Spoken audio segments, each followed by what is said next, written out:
Bapak Ibu sekalian, saat perintah puasa itu diturunkan, hal pertama yang disampaikan oleh Nabi Sallallahu Alaihi Wasallam kepada para sahabat beliau pada masa itu dan berkelanjutan sampai kepada kita saat ini adalah menerangkan diantaranya tentang keutamaan Ramadan, untuk menjawab sekaligus mengentaskan hoaks yang pada saat itu dibangun oleh orang-orang Yahudi yang tinggal di Madinah. Jadi ketika mereka mengatakan orang Islam tuh nggak punya puasa, ikut kita. Ini puasa yang hebat, puasa yang bagus. Dijawab oleh Allah, turunlah perintah, ya ayyuhalladzina amanu kutiba alaikumus syiyam kama kutiba alal ladzina min qablikum la'allakum tattaqun. Setelah itu apa yang terjadi? Buka Sahih Al-Bukhari, kitab yang ke-30, Kitabus Shaum, posisi hadis yang nomor yang kedua di topik ini, riwayat dari Talhah bin Ubaidillah radhiyallahu taala anhu, qala Rasulullah sallallahu alaihi wasallam. Perhatikan, ini kalimat pertama yang disampaikan Nabi menyambut kewajiban puasa.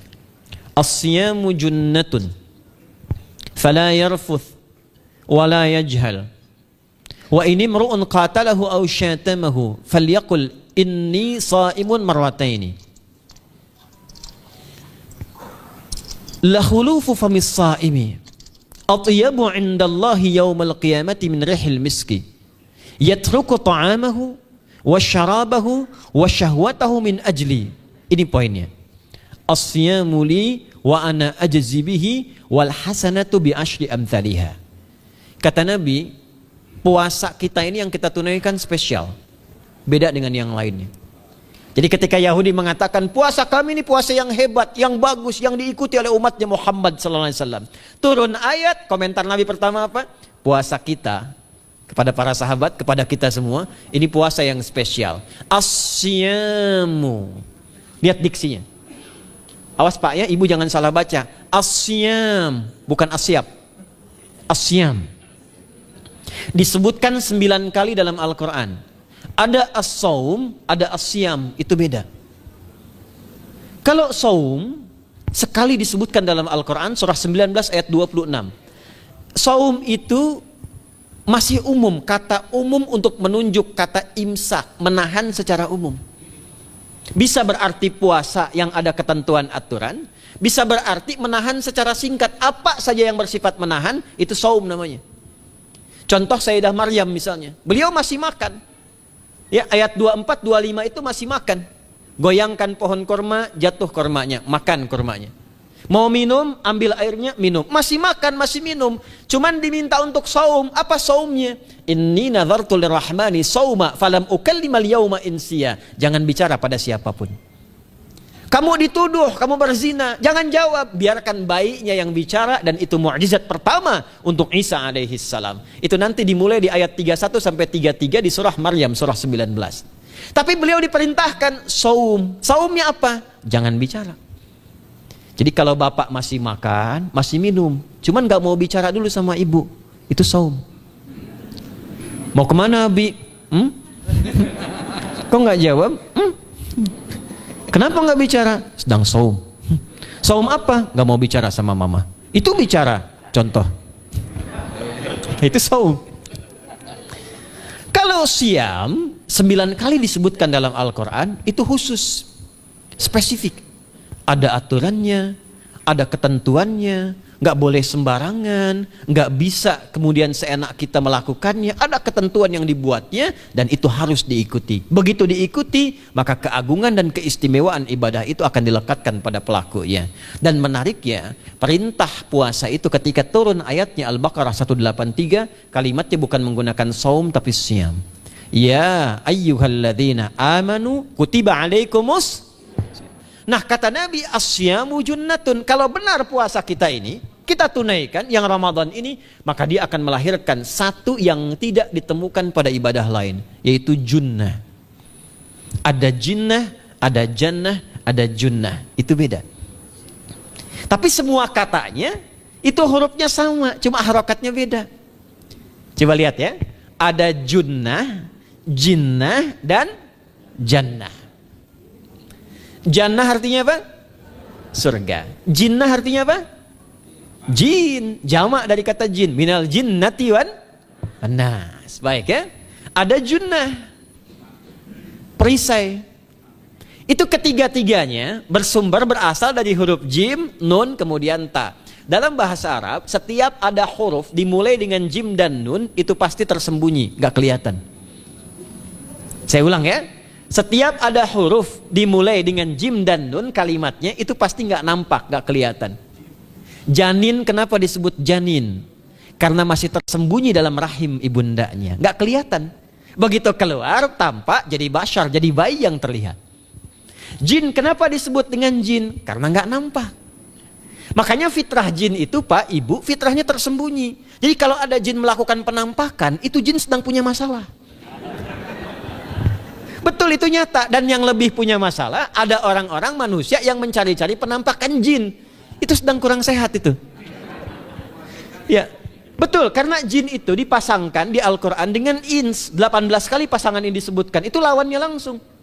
Jadi jin tersembunyi, ins nampak. Ins itu kelihatan, makanya makhluknya tampak. Jadi kalau ibu ada bapaknya pulang ke rumah sembunyi-sembunyi, itu bapak sedang menjadi bukan.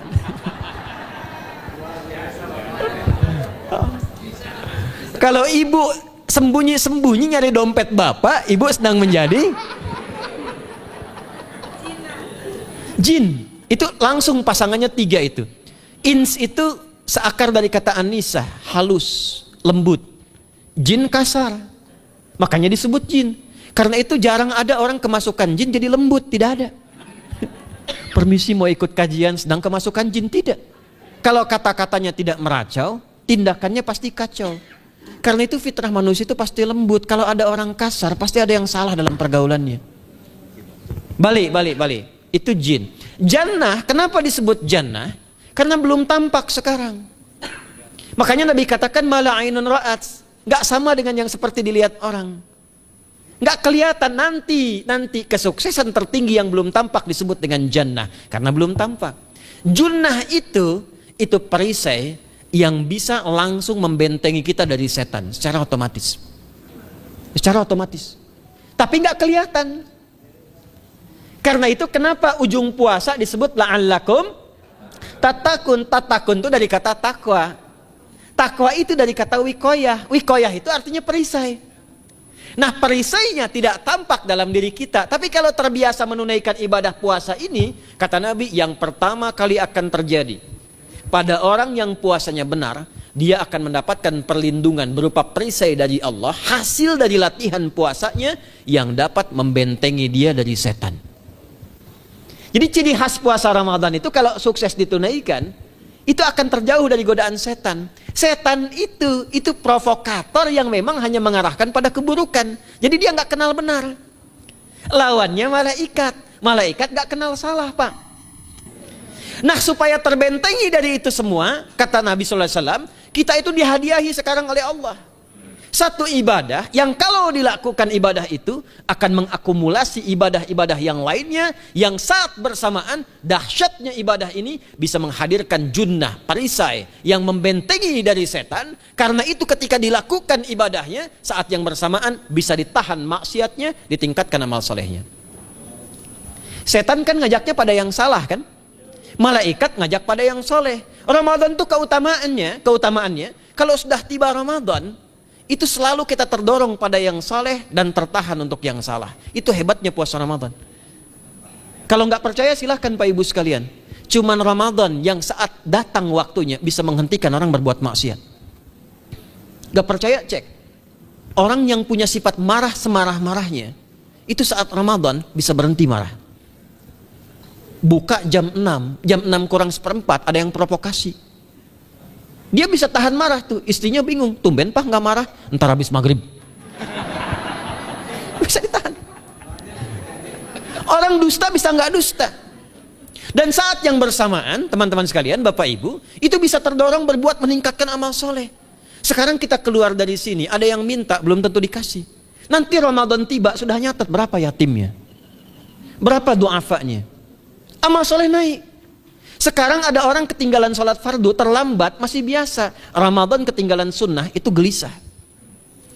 Betapa ibu-ibu para pejuang yang sangat luar biasa itu berjuang memperebutkan saf pertama setelah maghrib untuk menaruh sejadah. Ah, ini pelakunya nih. Tapi itu hebat, Bu.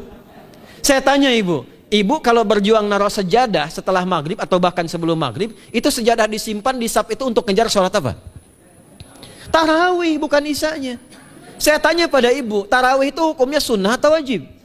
Sunnah. Ramadan tuh jangan, kan yang fardu, ketinggalan sunnah bisa gelisah. Itulah Ramadan. Dan pada saat itulah ketika amal soleh dikerjakan, amal salah ditinggalkan, datanglah junnah, itu perisai yang mengikat setan. Itu yang dimaksudkan di hadis Muslim. Di topik yang ke-13 namanya Kitabus Syam. Hadis yang pertama dari sahabat Abu Hurairah. An Abi Hurairah radhiyallahu ta'ala anhu, anin Nabi sallallahu alaihi wasallam qala, "Idza jaa Ramadhanu." Redaksi yang pertama. Redaksi yang kedua yang bintang 3 di bawahnya. "Idza kana Ramadhanu." Redaksi ketiga yang bintang 4 di bawahnya. "Idza dakhala Ramadhanu." Muhammadiyah itu harus tahu dalil. Tahu dalil tuh, ya. Idza jaa Ramadhanu, idza kana Ramadhanu, idza dakhala Ramadhanu, futtihat abwabul jannati aw abwabur rahmati. Wa ghulliqat abwabun nari aw abwabu jahannam. Wa sulsilatis syayatinu aw sufidatis syayatin. Ini maknanya. Kalau Ramadan sudah tiba, kata Nabi, maka dibukakanlah pintu-pintu surga. Para ulama berbeda pendapat dalam tafsir tentang hadis ini. Pintu-pintu surga ada yang mengatakan real dibuka. Ada yang mengatakan dengan penafsiran metafor. Pintu surga itu pintunya lewat amalan. Ada 8 pintu surga kata Nabi dalam hadis yang lain, ya. Fil jannati thamaniyatu abwabin, fiha babun yusamma ar-rayanu, la yadkhuluhu illa as-shaimun, fa idza dakhaluhu ughliqa. Di surga itu ada 8 pintu surga. 8 itu ternyata di hadis lain pintunya semua amal soleh. Ada pintu sholat, pintu puasa namanya ar-rayyan, ada pintu sedekah, pintu zakat, pintu haji. Jadi kita itu sekarang fastabiqul khairat. Kenapa ada moto fastabiqul khairat? Itu kan diambil dari Al-Baqarah ayat 148. Siapa yang pengen memburu surga, buru di amalannya. Mungkin gak semuanya bisa dikerjakan. Kalau tidak semuanya, ambil salah satu yang paling disukai, konsisten di situ. Walikulli wijhatun huwa muwalliha. Setiap orang pasti punya kecenderungan untuk beramal. Ada yang senang puasa, ada yang senang tahajud, ada yang senang sedekah. Fastabiqul khairat, silahkan berburu, berlomba untuk mengerjakan apa yang disenangi itu. Itulah pintu surganya. Nah, saat Ramadan, semua pintu surga itu dibuka, Pak. Makanya kita senang kerjakan, sholatnya meningkat, sedekah meningkat, ngaji Quran meningkat. Saat yang bersamaan pintu neraka ditutup. Ada berapa pintu neraka? Ada berapa? Kalau pintu surga berapa tadi? 8. Hadisnya jelas, sahih dalilnya. Pintu neraka berapa? Bukan. Pilih. 6 atau 8? Yang 6 angkat tangan. Bukan 6, bukan 8, 7. Dalilnya apa? Dalilnya Quran surah Al-Hijr, surah ke-15. Ayat ke-44. Surah ke-15 Al-Hijr ayat ke-44. Neraka ada 7 pintu. Dan dalam setiap pintunya nanti ada 19 malaikat yang menjaga. Alaiha tis'ata asyar. 7 pintu ini khusus Ramadan ditutup. Dan hati-hati, nama neraka itu ada 2 nanti. Neraka yang membakar, ini mungkin jadi baru informasinya bagi sementara orang. Neraka yang membakar dan neraka yang membekukan. Jadi ada 2 sifat. Saya ulang ya, neraka yang membakar dan neraka yang membekukan. Yang membakar disebut dengan Jahannam, yang membekukan disebut dengan Zamharir namanya. Zamharir. Jadi kalau ada orang masuk neraka, itu cuma 2 pilihannya, dibekukan atau dibakar. Jelas ya? Makanya kita dikasih pendahuluan, ada musim panas, musim dingin. Supaya merasakan, nih orang musim dingin nih pakai lapisan-lapisan baju. Musim panas cari pendingin. Kamu sekarang cari pendingin, kata Allah, di neraka nggak ada AC. Kamu sekarang pakai berlapis-lapis, di neraka beku. Jahannam itu nama apinya. Jadi nar yang membakar itu nama apinya Jahannam. Jahannam itu nama apinya. Untuk membedakan dengan api yang ada di dunia dan api yang bahan bakarnya jin dan setan saat diciptakan. Setan itu dicipta dari api. Ya, setan kan asalnya dari iblis. Iblis dari jin. Setan Al-Baqarah ayat 36. Dari iblis Al-Baqarah 34. Iblis dari jin. Quran surah Al-Kahf ayat 50. Kana minal jinni fafasaqa an amri rabbi. Jin dari api yang menyambar-nyambar. Quran surah 15 ayat 27. Wal janna khalaqnahu min naris samum. Karena narnya narus samum, maka apinya mesti beda. Karena itulah nanti nerakanya yang membakar disebut dengan jahannam. Pintunya 7, namanya banyak. Ada sa'ir, ada lava, ada neraka hutamah. 7 pintu, besarnya disebut dengan jahannam. Khusus Ramadan tutup. Ramadan tutup. Wasulsilati syayatin. Setan itu dibelenggu, diikat rapat. Bagi orang yang mau puasa, benar. Awas hati-hati. Bagi orang yang mau puasa, benar. Karena itu kalimatnya asyamu junnatun. Kalau benar puasanya, metafornya amalan dia bisa mengikat setan. Tapi kalau puasanya nggak benar, tetap digoda juga. Makanya jangan heran, walaupun Ramadan tetap kotak infak ada yang hilang. Sendal ada yang hilang. Karena puasanya bukan siam, puasanya saum. Sedangkan diksi Nabi yang mengatakan asyamu junnatun. Puasanya yang harus benar. Nanti kita belajar fikih setelah itu. Saya ingin pendahuluan dulu ya. Setelah itu apa yang kata Nabi katakan? Ini masih mukadimah ya kita ya. Ini luar biasa nih. Ya. Jadi keutamaan Ramadan itu dahsyatnya dengan puasa biasa. Kata Nabi, kalau orang benar puasanya, bebas dia dari setan. Bukan nggak digoda, Allah kasih benteng sehingga setan nggak tembus kepada dia. Itu satu. Itu keutamaan Ramadan. 2, teruskan dulu langsung ke ujung hadisnya saja ya. Kalau yang tadi nanti latihannya fala yarfus fala yajal, itu latihan. Yang kedua, Allah langsung yang mengatakan dalam hadis qudsinya, asyamu li wa ana ajzi bihi. Khusus Ramadan, kalau ditunaikan dengan benar, maka semua yang puasa itu aku langsung yang memberikan takaran pahalanya. Sekarang kita hitung-hitungan dikit ya. Bapak Ibu kan senang hitung. Tadi bangun aja kan dihitung kan? Ya, dapatnya sekian, berkurangnya sekian, ya usahanya sekian. Sekarang kita ngitung pahala nih. Ada rumus hitung pahala dalam Al-Quran. Ya, saya tanya sebentar. Kalau satu kita kerjakan ibadah, pahalanya berapa? 10. Dalil. Apa dalilnya? Quran surah ke-6 ayat 160. Man jaa baik bil hasanati falahu asyru amthaliha. Siapa yang melakukan satu perbuatan hasanah. Hasanah itu perbuatan baik yang bernilai pahala. Itu hasanah namanya. Pahalanya disebut ajrun namanya. Lahum ajrun ghairu mamnun. Jadi perbuatan baik yang bernilai pahala disebut apa? Hasanah. Ya, eksekusinya, implementasinya disebut amal soleh. Pahalanya, hitungannya disebut ajrun namanya. Jamaknya disebut dengan ujur. Di setiap poinnya disebut dengan ajrun namanya. Nah, orang yang mengerjakan perbuatan baik berpotensi punya nilai pahala, itu setiap perbuatan baiknya 10 kebaikan. Contoh kita sholat nih, sehari berapa waktu? 5. Berapa rakaat? 17. Al-Fatihahnya 18 atau 19 kali? 17 kali ya. Kalau 18 kali berarti subuhnya 3 rakaat. Nah, itu kan kalau kita buka hadis Muslim nomor hadis 162, saat Nabi dalam peristiwa setelah Isra itu ke Masjidil Aqsa, kemudian araja bina Jibril alaihissalam, Mi'raj naik ke Sidratul Muntaha. Sidratul Muntahanya ada di surah An-Najm dari ayat 1 sampai 18-nya. Itu ketika menerima perintah salat pertama kali kan bukan 5, tapi 50. Turun kan Nabi kemudian ke langit ke-7, ketemu Nabi Ibrahim sedang senderan di Baitul Ma'mur, punggungnya senderan. Itu ada kisahnya di hadis Muslim nomor hadis 162. Kemudian turun lagi ke Nabi Musa. Nabi Musa itu kan tipikalnya senang, yang pertama agak temperamen, yang kedua itu senang mengomunikasikan sesuatu.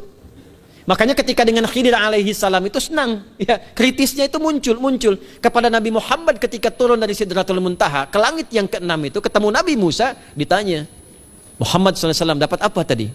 Sholat. Berapa waktu? 50. Kamu tahu nggak? Umat saya itu kekar-kekar besar-besar. Segitu aja nggak kuat, apalagi umat kamu yang kayak kita sekarang nih. Minta lagi diskon sama Allah katanya. Naik tuh, minta lagi. Singkatnya 9 kali naik. Setiap naik dikurangi 5. 9 kali 5 berapa? 45. 50 kurangi 45 berapa? 5. Turunlah 5. Sampai 5 pun Nabi Musa masih komennya begini, minta lagi aja diskon. Kata Nabi, saya kurang enak lah, malu saya. Sudah diberikan yang paling pokok 5 dan itu pun belum selesai. Dengan senyumnya kemudian lihat ini indahnya. Setiap 5 itu Allah menetapkan setiap satunya punya 10 nilai. Jadi kalau kita kerjakan 5 waktu dikali 10 berapa? 50. Itulah dahsyatnya umat Nabi Muhammad karena keutamaan nabinya. Walaupun 5 nilainya tetap setara dengan yang umat Nabi Musa 50 kali. Karena itu keutamaan Nabi Muhammad itu sangat luar biasa. Sampai nanti dipuji Allah begitu tinggi. Sifatnya, rasanya di ujung surah At-Taubah itu. Akhlaknya di surah Al-Qalam itu. Dan karena kemuliaan ini kita dapat barakahnya. Percikan keberkahannya. Apa itu? Ketika Ramadan yang puasa-puasa lain standar. Puasanya umat Muhammad SAW, setiap puasanya itu pahalanya dilipat gandakan tak terbatas. Allah langsung menilai keikhlasan pada hambanya. Paling minimal kalikan 10 kali lipat lagi dari hari biasa. Wal hasanatu bi asyri amthaliha. Jadi kalau sekarang baca Quran sekarang ini satu hurufnya berapa? Tahu dari mana? Ya, di At-Tirmidzi nomor hadis 2910. Man qara'a harfan min kitabillahi falahu asyru hasanat.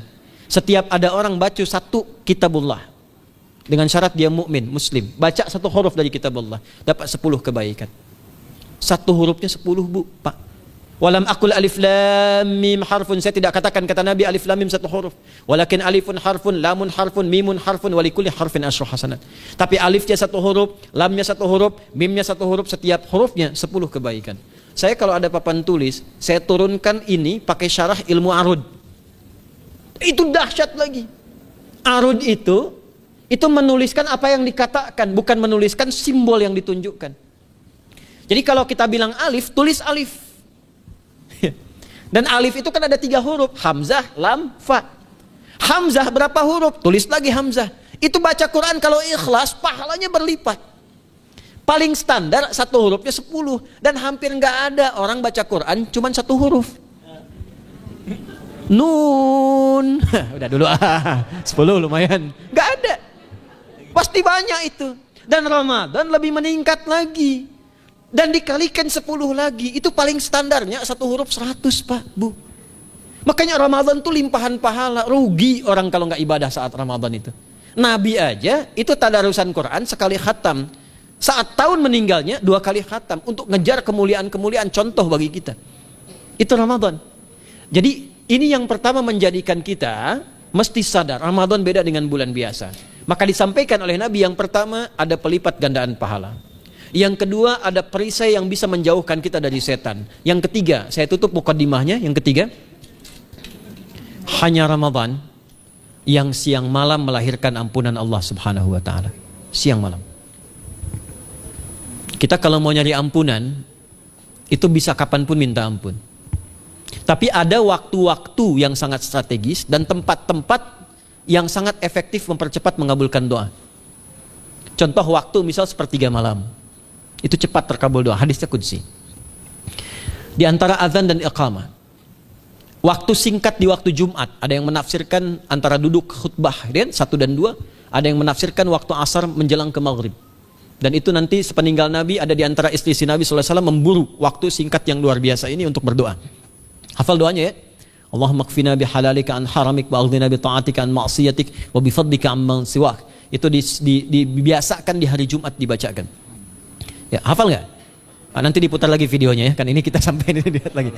Ya, kembalikan. Ada yang sifatnya tempat. Mihrab itu mustajab. Makanya kenapa imam itu di mihrab? Karena mewakili makmum untuk berdoa. Karena itu pilih imam yang betul-betul paham fikih salat. Bagus bacaannya dan ngerti fikih salat supaya dia sebelum salat melihat ke belakang. Itu bukan cuma merapatkan barisan, tidak, untuk melihat siapa yang salat.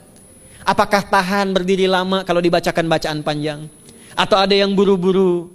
Lalu bacaannya apa yang sesuai untuk makmumnya? Itu fikihnya.